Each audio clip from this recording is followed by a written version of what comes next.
Assalamu alaikum wa rahmatullahi wa barakatuh. Jirra jirtu baga jiraatan isiniin jecha arragaa barnoota addaa barnoota waa'ee beeksisa adda silkii irratti dhufee isin cinquu san qabannee dhufnee jirra. Beeksisa tokko kaawwaggaa matuma silkii irratti dhufee isin cannaqu yookaan waggaa isin silkii ol banattan isinirra fidee beeksisa adda kan isin hin barbaanne kan isin tolle fidee isin jeequ jechuudha. Isteepii tokko qofa isin agarsiisa.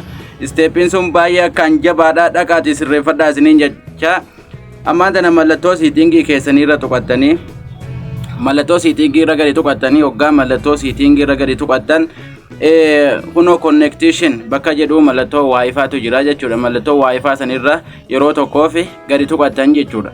Yeroo sanirra gadi tuqattanii kaatanii jala kanatti jechuudha more connectation setting waan jedhutu jira. Sanirra yeroo tokkoof hogguu tuqattan jechuudha. Kan hunda keessaniitu jechuudha.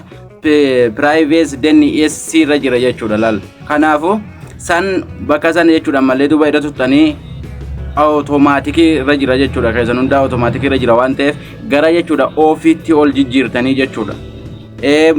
Maaliif hundu automatically sanirra gara ofiitti oggaal jijjiirtan beeksisni calliseetuma bilbila keessanirra dhufu isinirra dhiisaa jechuudha. Gariin beeksisni adda ka aappiilee garaagaraatiin dhufu jira jechuudha. Ka aappiilee garaagaraatiin dhufu san immoo barnoota kutaa itti aanu keessatti seeraan bal'inaan isin agarsiisa. Kanaaf har'aaf tana jechuudha yoo isinitti tolee irraa fayyadamaati hiriyootan keessaniif illee share godhaati.